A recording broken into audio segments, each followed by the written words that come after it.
ये कहानी है नागिन डांस कर टीम इंडिया का मजाक उड़ाने वाले उन बांग्लादेशी खिलाड़ियों की, जब मैच खत्म होने से पहले ही बांग्लादेशी खिलाड़ी उस मैच में अपनी जीत को तय समझकर भारतीय खिलाड़ियों के सामने नागिन डांस करके टीम इंडिया का मजाक उड़ाने लगे थे। लेकिन तभी मैदान पर बल्लेबाजी के लिए आते हैं दिनेश कार्तिक, जिन्होंने लगभग हारे हुए उस मैच में बांग्लादेशी नागिनों के फन को इस तरह से कुचल डाला था कि फन निकालकर नाचते हुए वो सारे नाग अपने अपने बिल में जाकर के छुप गए थे। तो दोस्तों, आज के इस वीडियो में दिनेश कार्तिक की इसी तहलका मचा देने वाली मैच की कहानी का पूरा नजारा मैं आपको दिखाने वाला हूं। लेकिन आगे बढ़ने से पहले आपसे गुजारिश है कि इस वीडियो पे एक लाइक जरूर दीजिएगा और चैनल पे पहली बार आए हैं तो हमारे चैनल को सब्सक्राइब करना भी बिल्कुल मत भूलिएगा। तब भारतीय टीम निदाहस ट्रॉफी नाम का एक सीरीज खेलने श्रीलंका के दौरे पर गई थी और निदाहस ट्रॉफी का ये सीरीज जो है वो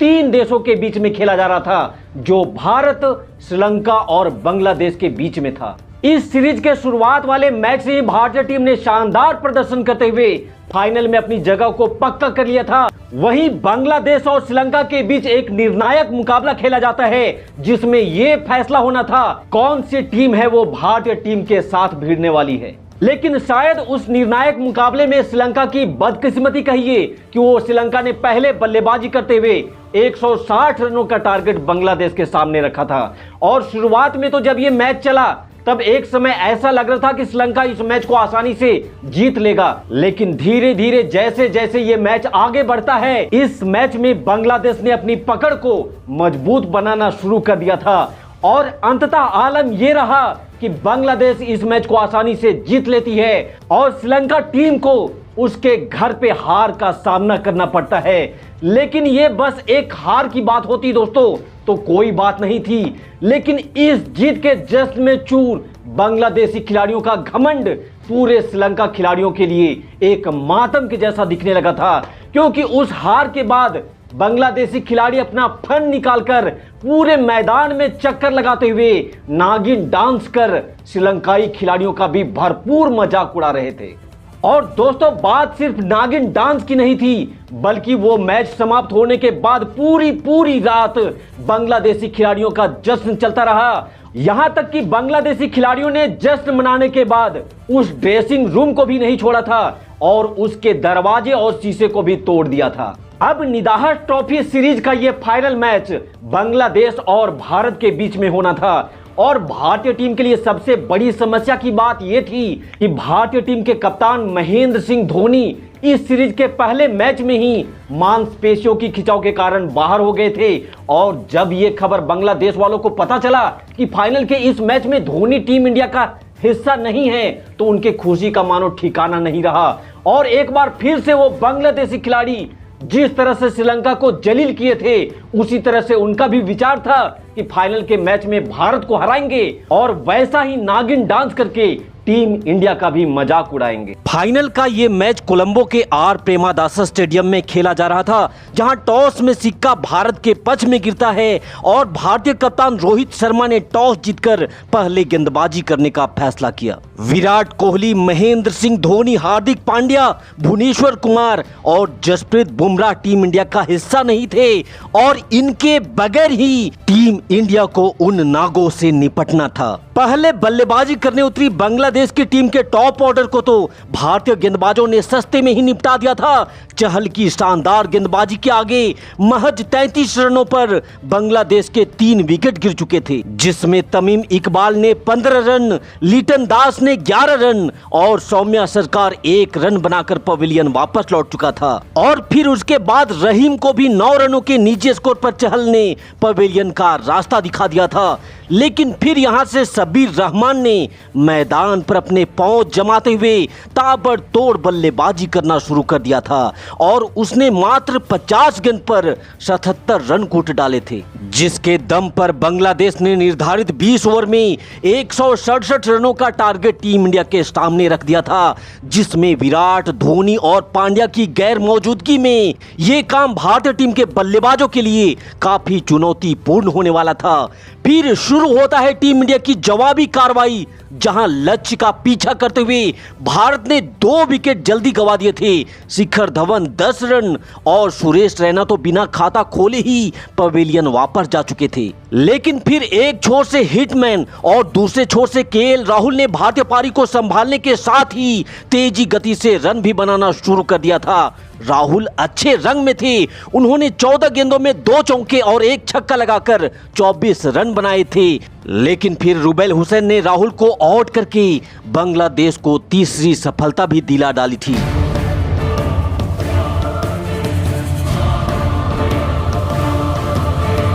तब रोहित शर्मा का साथ देने मैदान पर आते हैं मनीष पांडे, लेकिन वो ज्यादा तेजी से रन नहीं बना पा रहे थे, जिसके कारण रिक्वायर्ड रेट जो था वो बढ़ते ही जा रहा था और दबाव भी रोहित शर्मा के ऊपर आने लगा था। और इसी दबाव को बढ़ते देख रोहित बड़ा शॉट लगाने के प्रयास में 42 गेंद पर 56 रन बना करके आउट हो जाते हैं। 13 ओवर के खेल में भारत ने 95 रन बनाकर अपने 4 विकेट गंवा दिए थे और अब बाकी के बचे 7 ओवर में भारत को जीत के लिए 73 रनों की जरूरत थी। ऐसे में लोग ये उम्मीद कर रहे थे कि अब बल्लेबाजी के लिए दिनेश कार्तिक को भेजा जाएगा, लेकिन कप्तान रोहित शर्मा ने दिनेश कार्तिक के बजाय विजय शंकर को बल्लेबाजी के लिए भेजा, जिससे कार्तिक खुद को विजय शंकर के नीचे भेजे जाने से काफी नाराज भी लग रहे थे। हालांकि यहां से अगले 5 ओवर तक विजय शंकर और मनीष पांडे ने विकेट को तो संभाले रखा,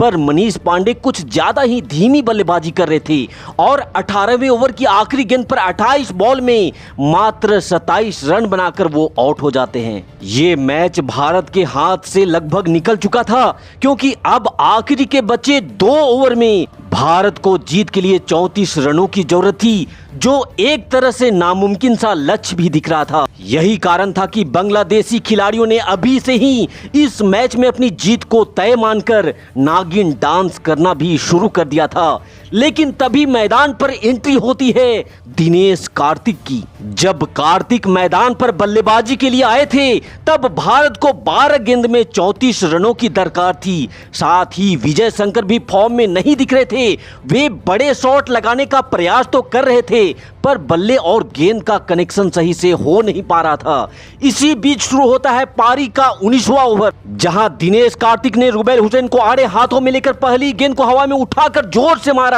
और गेंद उड़ते हुए मैक्सिमम के लिए स्टैंड में जा गिरी। पहली ही गेंद पर कार्तिक के इस जोरदार प्रहार ने भारतीय फैंस की टूटती उम्मीदों को भी जिंदा कर दिया था और पवेलियन में बैठे भारतीय खिलाड़ी भी कार्तिक से चमत्कार की उम्मीद करने लगे थे। वहीं रुबेल की दूसरी गेंद पर कार्तिक का एक और जोरदार प्रहार और गोली की रफ्तार से गेंद 4 रनों के लिए सीमा रेखा के बाहर।